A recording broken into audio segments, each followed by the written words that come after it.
I'm afraid I'm coming to you with some bad news today. Payday is postponed. But for all the right reasons, because for the first time in years, we don't need to suffer as Payday fans on April 1st. That's because the guys at Sidetrack Games go way back and love a bit of tradition, bringing back the classic April Fool's Payday 2 update, except this time with a bit more substance than dead memes and broken dreams. Not only have we received a new permanent secondary pistol edition in the form of the Pipet MK2, a well rod, constituting the joke portion of the update, but in true Sidetrack fashion, they couldn't leave it at that, instead throwing in some seriously substantial additional update features I'll walk you through shortly. With a few hopeful sparks on the horizon for Payday fans right now, without a doubt Sidetrack's work on Payday 2 shines the brightest, taking me back to a feeling I haven't experienced since Payday's heyday several years ago, and the return to this annual April tradition is well worth celebrating. First up, let's talk about the star of the show, the Wellrod, or Pipet, a true beauty that needs modifying to really see what it's all about. I, for one, love having a suppressor twice the size of my actual weapon. Obviously, this is at least partially a joke weapon you're not meant to take too seriously, as even though it packs the highest base pistol damage in the game at 246, a base fire rate of 27, which for reference places it lower than the bloody RPG, is gonna hold it back somewhat as you find yourself jerking the mechanism after every shot.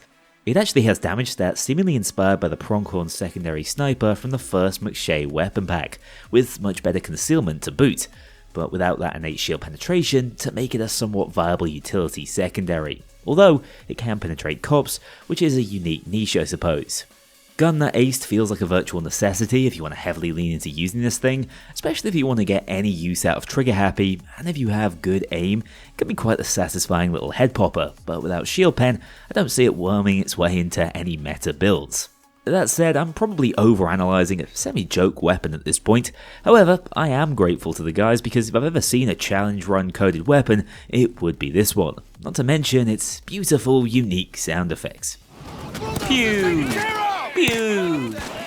Pew! Okay, I'll admit, I haven't heard them yet in this test build, but if it's anything like what you just heard, it'll be great, right? The thing is, I normally expect to end this video right here. That's it, a fun little jokey weapon added for April Fools to mess around with. But not when we're talking about Sidetrack. No, they see this as an opportunity to go hog wild and add a bunch of highly requested features with virtually no fanfare. It reminds me of that Latin quote about celebrating goals. Would a postman celebrate delivering a parcel?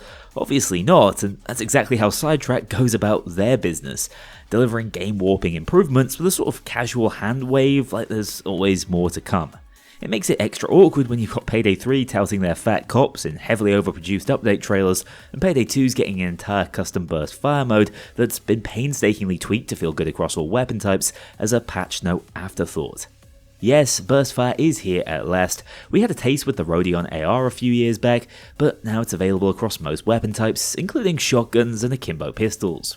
The mod comes with 4 points of accuracy in exchange for 12 points of stability, which feels necessary as the recoil only applies to the final bullet in the burst, so you will only feel that kick between shots, instead of your camera flying upwards immediately if this wasn't properly implemented. It isn't always a great fit for every weapon, but this is going to offer a ton of weapon build variety effortlessly, and most importantly, the Clarion or FAMAS can actually be run as a burst rifle now, and let me be the first to tell you, it feels amazing. Try it across as many weapons as you can. It won't totally warp their viability, I suspect, but will have a major impact on their feel and give your builds a unique role-playing option. The other large addition in this update consists of a new set of crew AI abilities, particularly targeted at solo players to make them less frustrating to play around. Zipped grants you up to 4 extra zip ties when playing solo, with the cap being extended to up to 10 at once. This can be useful across all the Civ heavy stealth heists in the game. It's also nice because outside of Quick, this is only the second crew AI bonus which directly assists with stealth. Flash Pop causes your AI to drop a flashbang upon going down on a 2-minute timer with a full crew, in theory giving you the space to pull off an immediate revive and prevent your AI lemmings from chain downing themselves. The problem here is they're so tanky on harder difficulties, it took me ages to even witness this in action on Death Sentence, and I have no idea if it even helped, bearing in mind dozers are their main threat, and they can't be flashed. Judo Master effectively gives your AI counter-strike on a 2-minute cooldown, meaning cloakers will be initially parried, blocking out another potential source of danger they might face, whilst Electrician gives the crew shockproof, this time on up to a 1-minute timer, denying tasers their first shock attempt and reversing it. Looking at them independently, Zipped fills a niche in stealth builds, but I'd still be surprised to see it gain any traction in Loud, bearing in mind you can pick up zip ties from ammo bags. Even in stealth, it doesn't make a huge difference, as with a full set of 10, you're not actually going to be able to tie down all civs on the sorts of heists this might be relevant for. Looking at something like a diamond store, where all it means is you'll be saving a little cleaner cash compared to when we capped out at 6. One of the major hostage improvements Payday 3 made was getting rid of this arbitrary limit on zip ties, and I'd support Sidetrack considering the same for Payday 2 instead of this minor buff. Flash Pop sounds cool on paper, but the crew just don't go down, even when you try and force it.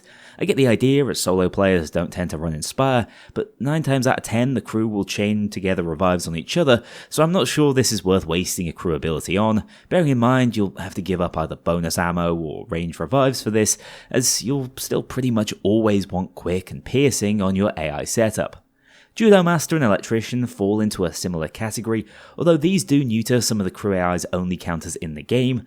Whilst you'll personally benefit more from most of their other ability options, if you're really struggling or on a heist with limited interactions, such as on Safe House Raid, you can do a lot worse than buffing the crew AI with bonus CC reduction. In fact, I'm really torn on this one, as with both of these defensive utility options and say piercing for dealing with shields, the crew AI might as well be immortal and carry even further on the damage front.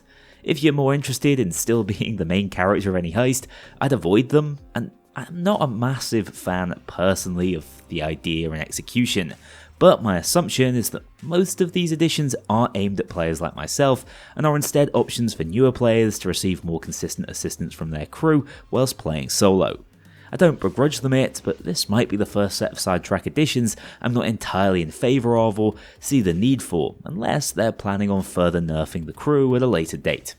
That's not where this update ends though, with a few additional adjustments to take into account, such as Black Dozers now presenting a properly consistent threat. Previously they were reloading all the time, with only 7 shots in their ISMA mags, making them comfortably the easiest dozer type to deal with most of the time. This capacity is now almost tripled to 20 shots, although their base damage has been nerfed by 1/3 to compensate. The final outcome is a much more dangerous enemy, which is probably proportionate to the threat they were intended to bring. On the heister side, they've simply doubled the number of throwing axes we have access to, from 3 to 6, making them slightly more viable and in line with knives. I still prefer the throwing arc knives offer, but these might actually see a bit more play following this change for builds that require a consistent Messiah procer or maybe a dozer headshotting tool. Pity it wasn't in when I was running throwables only though. Finally, for general fixes, I know a couple of these are provided by community members and top tier modders in Sush.exe and Were. This is excellent from Sidetrack. I know they have existing relationships with the modders as they share a similar background and interest in the game, so leveraging their talents in an official capacity is a logical next step, and again it goes to show how tapped into the wider Payday community they really are. There are also the usual swathe of heist fixes, with the most prominent being the addition of cop spawn locations on the upper floor of Golden Grin. From my brief experience with it, this should make it easier for the cops to unplug the power cables up there, given they're generally much more lenient on this one than, say, Framing Frame. Time will tell if I'll have to make some adaptations on my solo challenge runs, but it's undoubtedly a more rounded experience now, with spawns pooling next to the downstairs doors of the casino a lot less frequently. And that's everything for this April Fool's patch. For a joke update, this is absolutely jam-packed, and ironically the jokey element isn't even the star of the show really. You can sense the freedom and lack of red tape with which the game is being developed, and that's all for the better. I'm also not going to fail to mention that this is an entirely new weapon addition to the game, free of charge. Sidetrack are clearly spreading their wings here. I don't think it'll be long until we see more completely new content added to the game, and personally can't wait. The groundwork's there, the community trust has certainly been built, now they just need to execute on it, so I suspect a few busy months for the guys to come. As for me, Payday is on its way. I just thought I'd better record it on the patch with the buff bulldozers, or you'd all be calling me a cop-out, which should be a bit of a clue as to what this year's run is going to involve. Thanks so much for watching. If you enjoyed, let me know by dropping a like or a comment down below, and of course share your thoughts on the overall update. Take care, I'll see you all very soon in a belated Payday, unless there's some more news I'm about to be blindsided by. March was a surprisingly busy month for Payday fans. Let's see if we can keep that pace up into April. A huge thank you to my dedicated Patreon backers. If you want to join this crew in going infamous, check out the link below and pledge as little as $2 to see your name in the credits, or get 24-hour early access to future videos and vote on upcoming content. Take care, I'll see you all soon.